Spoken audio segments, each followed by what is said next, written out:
नमस्कार, मैं सचिन खुदशा। गणेश सिर्फ एक नाम नहीं, गणेश वाल्मीकि 16 साल का एक लड़का एक रात की शोरगुल भरी संगीत की लहरों में उसका जीवन अचानक मौन हो गया। पुलिस कहती है वो खुद छत से कूदा, परिजन कहते हैं उसे धक्का दिया गया। तो सवाल है, गणेश गिरा या गिराया गया? और अगर गिराया गया तो फिर कौन है गिराने वाला? और क्या वो सिस्टम जिसे हम न्याय व्यवस्था कहते हैं आज भी जात देखकर फैसला सुनाता है? गणेश वाल्मीकि एक दलित छात्र, हरियाणा के हिसार का रहने वाला, 7 जुलाई 2025 की रात गणेश के मोहल्ले में किसी ने जन्मदिन मनाया। लाउड स्पीकर बजा। रात के 10 बजे के बाद पुलिस पहुंची।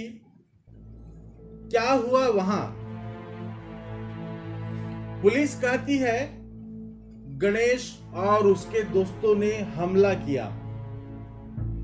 परिजन कहते हैं पुलिस ने पहले हमला किया, फिर बच्चों को दौड़ा दौड़ा कर मारा।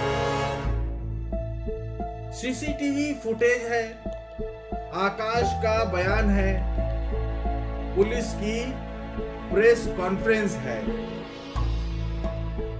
लेकिन किसी के पास गणेश की मौत का पूरा सच नहीं है, क्योंकि कहानी कई है लेकिन सच्चाई शायद कहीं छुपी हुई है।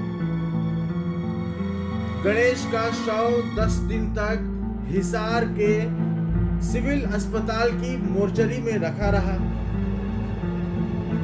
परिजन ने गणेश का शव लेने से साफ इनकार कर दिया। धरना प्रदर्शन शुरू हुआ। कहा गया ये हत्या है, सिर्फ हादसा नहीं।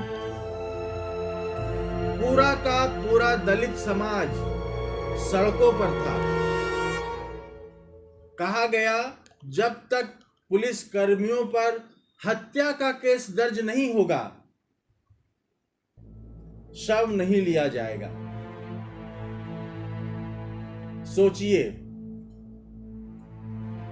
एक शव जो न्याय मांग रहा था, एक पिता जो बेटे की चिता नहीं इंसाफ की आग चाहता था।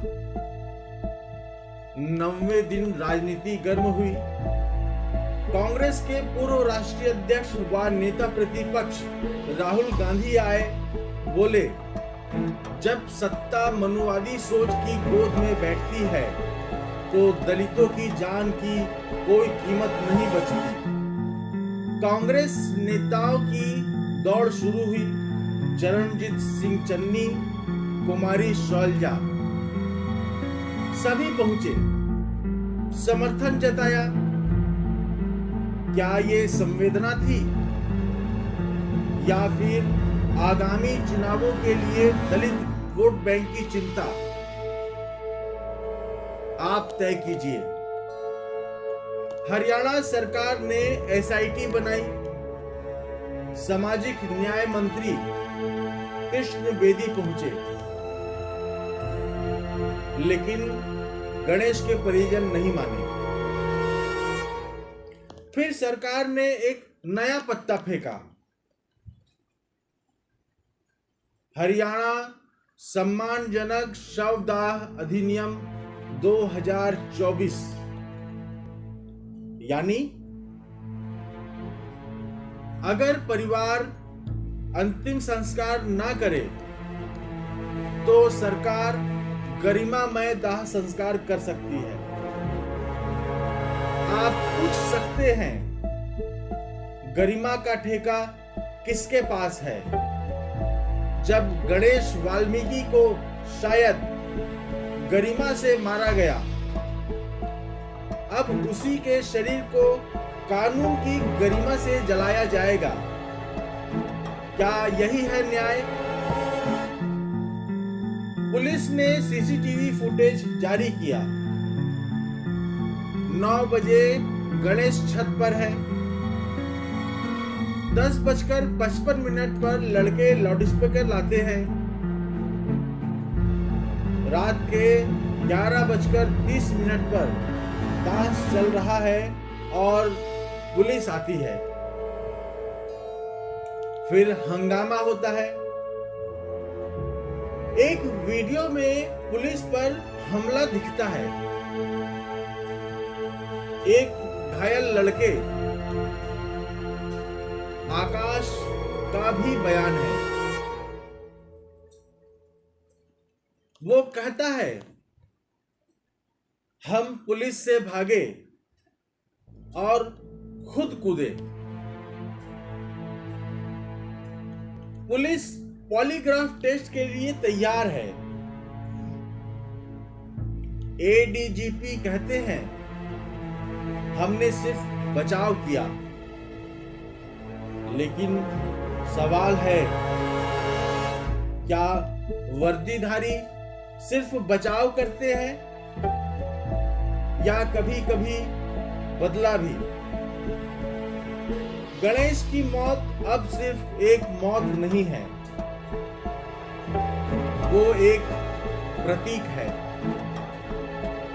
उस व्यवस्था का जो अक्सर दलितों से कहती है, तुम अब भी बराबर नहीं हो। गणेश वाल्मीकि अगर सवर्ण होता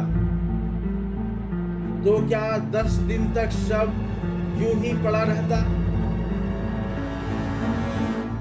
क्या तब भी पुलिस को तुरंत क्लीन चिट मिल जाती?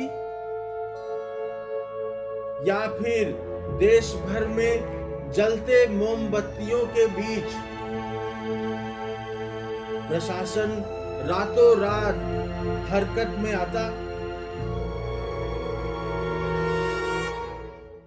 ये वो सवाल हैं जो हर बार उठते हैं। फिर किसी की मौत के साथ दफन कर दिए जाते हैं। गणेश अब इस दुनिया में नहीं है, पर उसकी मौत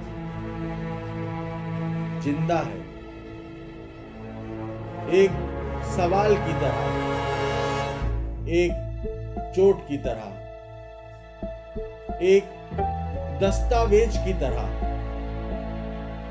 जिसमें लिखा है, दलित होना आज भी एक जोखिम है।